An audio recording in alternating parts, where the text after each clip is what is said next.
your vision of this state, getting it to greater heights. Every interest you have in developing Ogun State, God will see you through. We are just a ministry, and every administration comes with his own vision and missions. Like she said, you are just one out of 20, not more than that ministry you have in the state. And the priority of the governor, might not be to get Ministry of Culture and Tourism 100%. It's not even possible.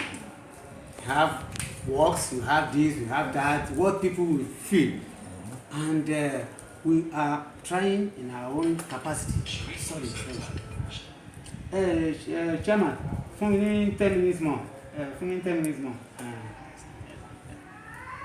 In our own capacity, making sure that we try the best we can do as a ministry.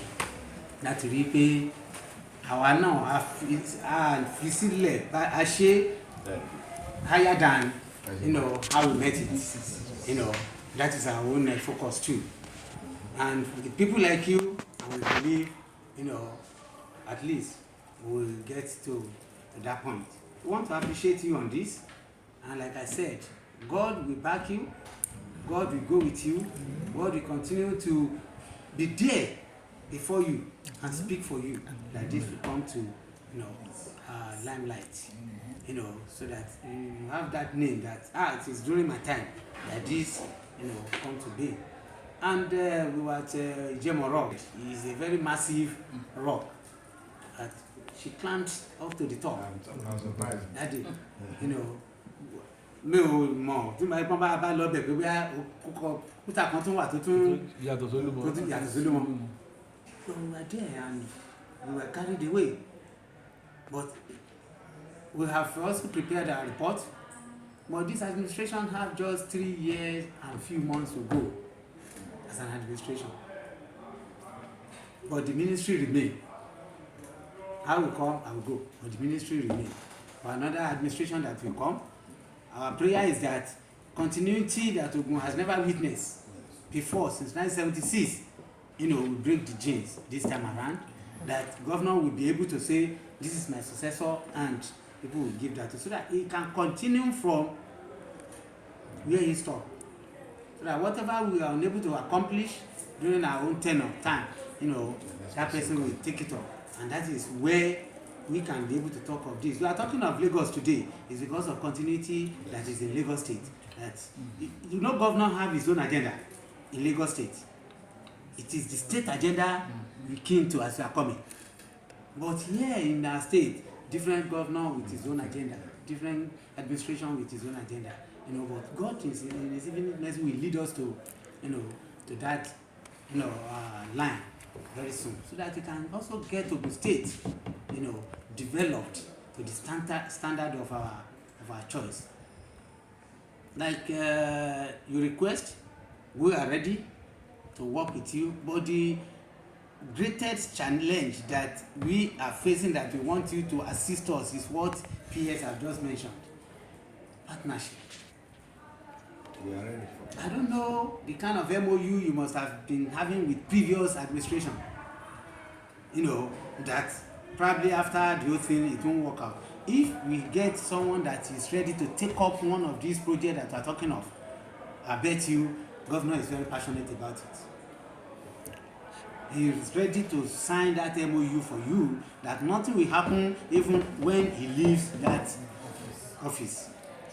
Because he is also private partnership driven governor. Very, very passionate about that. If you have anyone that we take to him, this is what we want to do, this is what we want to do, okay, put up the MOU. We both put the MOU together and get it signed. But if you want to promise you that government will develop that Ijemo with 60%, 70%, in the next 3 years. And 2 years, the government is realizing out of that 3, it's 2 years. 1 year is for campaign and everything. By the time campaign starts, by 2026 now, the government is not ready for any project. his campaign and election, we only have 2024, 2025 as a government to work. That's why you need to use your influence outside, as you have did for the past government.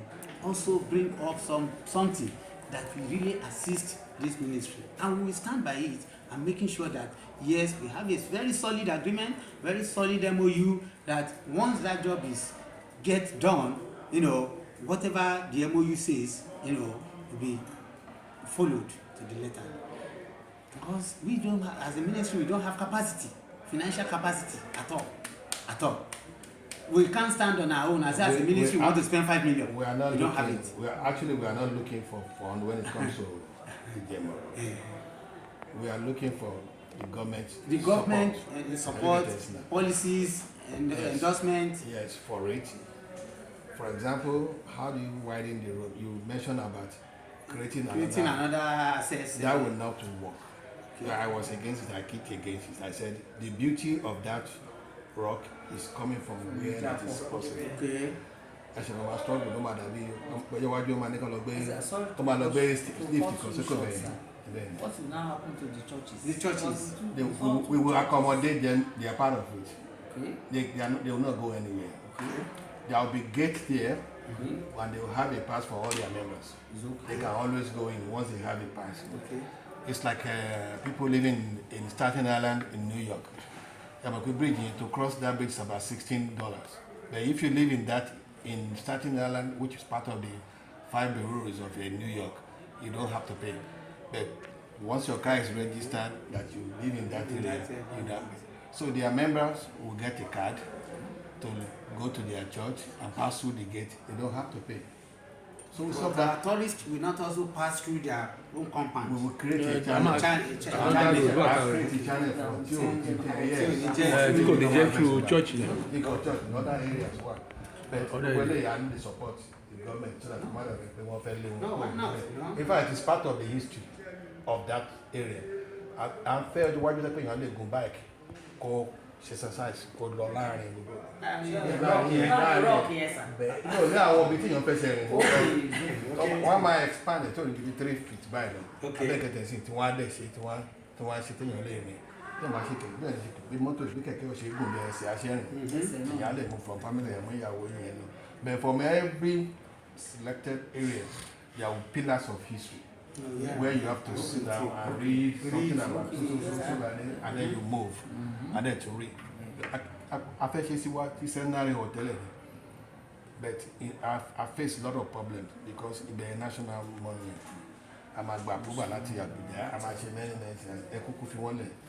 Can I say I want to be a lady by the body bed here, people what you share our time. While I say ball was there. One of our members are not all she toilet into one bed, we are fixing it. And the team will buy pictures to one way and pick it up and fair to washing. With the office or what they so many things.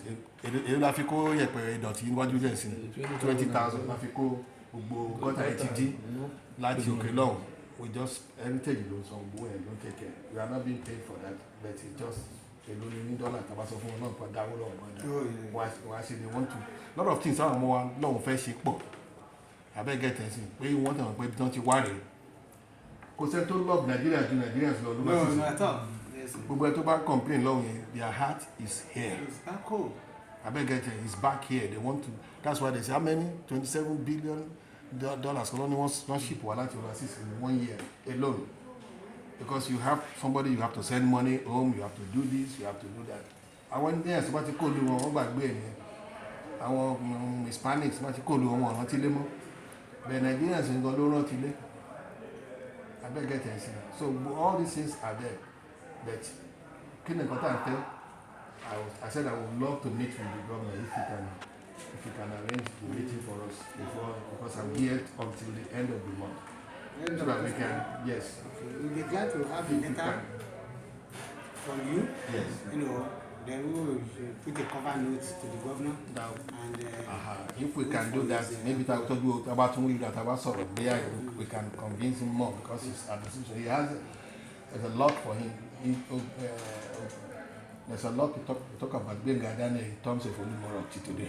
Yes. Got to see he too can create a landmark for himself that's part of his history. Tell him about when they have this, otherwise you just leave office and go, nobody will remember you anymore. So we will send him, the letter Monday, by Tuesday, Monday, today's Friday. So we'll get the letter and then we can discuss more. Then I'll bring the trustees along with me. You have met some of them. This is a foundation Alake loves so much. When we were there with him on Wednesday, one should say museum because he when they told us, he said, we took a cue because of your foundation, because of what you were telling me. They were moving to you. Picture in LA by Baba Jeka talking in the museum. About the office wanted to about the palace. Picture to one bed. Il est wadi by no condensing. And today the ballot is in. Uniform the first Baba Ademola war. So what London just but you can go and want to see everybody. These are the things that we all on for one opportunity. Money BT about President is on Ijemo Rock. Declare a national place so people can come. The ball see Philadelphia. BT Rocky ti gun òkúta yẹn. Abẹ́ ìrántí tẹ́ bá wò tó ti gun òkúta yẹn lọ. Àbí ti gun steps.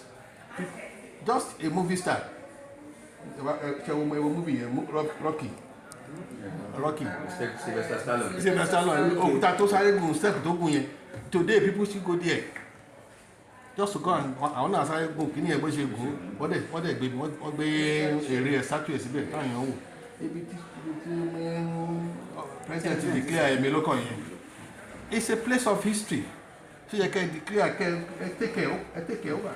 So when people come to Ogun State, mo fẹ́ wo bí tí wọ́n ti sọ pé Ijemo Rock yẹn. Ibi báyìí ni. It becomes people will draw attention. And where they can make declarations yes, themselves. people will be coming to. People will be coming to make declaration on that very spot. But Ijemo Rock, Olúwa, this is a place. Ọ̀rẹ́ mi kan Barrister Akínbọ̀dé. Wọ́n àtọwá kí mi ní US. Nítorí mi láìkí máa mú wọn jáde máa ní jẹ́ ká ṣe é lọ sí Washington DC. Nígbà tó dé Washington DC tó di White House mú báyìí Olúwa o ilé agbára rẹ o jẹ́ kí èmi náà mo wò pé agbára rẹ o ní bí ó ṣe kàn tó gbé ayé nílé yìí mo wò báyìí pé ọ̀tọ́ máa jẹ bí ọ̀tọ́ ẹbí òní rí because sometimes people may be coming all over Nigeria to the place for Ijemo Rock wọ́n máa declare another ní mo bí èrò bí wọ́n tẹ̀ ẹ̀rọ bẹ̀rẹ̀ láti gba ẹ̀mú wọ́n kàn pa àbẹ̀dẹ̀ ni ẹ̀wọ́ àkànṣe sí the parliament yìí nìyẹn. Ṣókùn fìdí ní Secretary. Irọ́ ọ̀nù hall kan ló ṣókùn. Presidential lodge. No presidential lodge. Bí tí gómìnà gbé nínú hall presidential lodge. Kí ni yẹn báyìí? Presidential lodge. Ibẹ̀ náà ló ti declare gómìnà gan lélẹ̀ yìí. Ibẹ̀ náà ló sọ. Ibẹ̀ náà ni. There is something that we are laying. A lè ṣe. A máa watch àwọn pronouncements wa abẹ́gẹ̀dẹ̀ sí àwọn political leaders wa. A máa watch nǹkan tó bá sọ tó bá ṣe. When I was on Abajogo, but I was still a student. I don't know if I should say this, but you may not like me anymore. I was about Bison about the post on boss who are alone this song. The kilo de chance of contact and about next time, you will not like him. Papa, we chase him out of his office and lay down in office and take over. If you don't call or pick in the leg office, we took over that place at that time. This is a very historical place. And then we are about the Ijemo men, Liberty, those places from Lishabi Grammar School. Okay. We are thinking of talking to the family now to see if we can take it over because it won't collapse. Then Lishabi State one. There will be a whole edifice of it. It just collapsed. They don't know that these are historical places to come and identify. So that, you know, at least the ministry are work in partnership with so many places. We can abandon properties.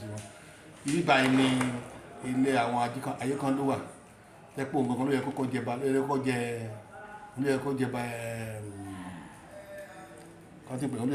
go the first Alake, but go to yield to Okukenu. That one fi jagun to ṣe gbé ó wà bí kan tó ṣe packet which we are not using. Historical places are highly mobile lọ́jọ́ kan pé ní machine tó fi tell the first newspaper Nigeria gbólówó àbújá lórí. It's still somewhere. we need to identify all this area and pull them into where people can come from. Newspaper tó kọ́ sí Nigeria for the first time machine tí wọ́n fi bẹ̀rẹ̀ rí àwọn ọmọ wa sí wọn tí wọ́n typewriter wọn rírí keyboard nìkan ni wọ́n mọ̀ àbẹ́mọ̀ typewriter tá àwọn akọ́ tó máa gbá sẹ́yìn gbá ìṣẹ́ máa tẹ́lá ìṣẹ́ máa sẹ́yìn gbogbo yẹn. These are things that people want to see when they come in there. So like we said, we will work but on the Ijemo Rock who are very important because that's our first break into the development of what can drive people in here. Affect about what was Minister of Commissioner of Works or the Council of the they engage. I'd rather re-approval to send the government. Then bá ṣe ọ̀nà yẹn tó jáde sí títì lọ́hùn àwa ti fẹ́ ṣe kí n tó lọ mo fẹ́ káwa ṣe géètì wa abẹ́gẹ̀gẹ̀ sí náà CBN wọ́n fi sáyẹn géètì sí mi pítọ̀ tó fi lọ so it's coming there we will do that. Bàbá Alákímà wa for the approval and why should be I invite him to one day. I hope I can get him to be there before I go but he can coffee come and I beg agency. So area tell you so I take otherwise you concept my washing duty. So I destroy duty of what we trying to achieve. They get it, but about baby wọlé báyìí talk to the second báyìí náà ẹ máa rí iná ọmọ ìṣẹ̀lẹ̀ kọ́ṣẹ́ gba bí òkúta kan báyìí lórí tó bá ti gun òkè yẹn step ẹ báyìí wọ́n máa rí a very nice water fountain to my welcome àwọn èèyàn to my suit in àwọn èèyàn to help help blood pressure yẹn people will come and sit down there adé máa lọ tẹ́ máa fi dé ibi tí ọ́fíìsì wa wà ó sì wà nù ibẹ̀ wọ́n máa ní lighthouse kan lókè tí wọ́n sọ fún yín. Yes. It's going to be a lighthouse. And it's going to be a stargazing object. Continue a little bit, that's normal gaze star. All those things that you turn the light on. Ní alẹ́ ó máa tọ́nà tí mi bí pẹ̀lú ẹni tó fẹ́ donate solar light ó ti wà. Ẹni tó bá ti rẹ́dì ẹ̀jẹ̀ kí n gbọ́ ó máa fún ẹni solar light tó máa wà bẹ́ẹ̀. So people are ready to do things. But the market is state government. No problem. We'll be glad. So the letter will come on Monday. So that I'll quickly fast track the office governor. Long as it's team of busy about it if we approve. Then definitely they will invite us, together with you as well. Yeah, you can mark one envelope. About the Ṣé lọ́wọ́ múlẹ̀ sọ? Ìjọba bá fẹ́ ṣe iṣẹ́ wa ni pé bí Táíwò ṣe fún wa ní ìdánwò fún wa 1 million kan náà fún wa nígbà tó wà. The government is from the government. No, I can't watch one this. Oh, I'm there. Yes, good. Like legit. The history of Ministry of Culture and Tourism. That's right. Ṣé kìíní ṣiṣẹ́ bàrí tó mi?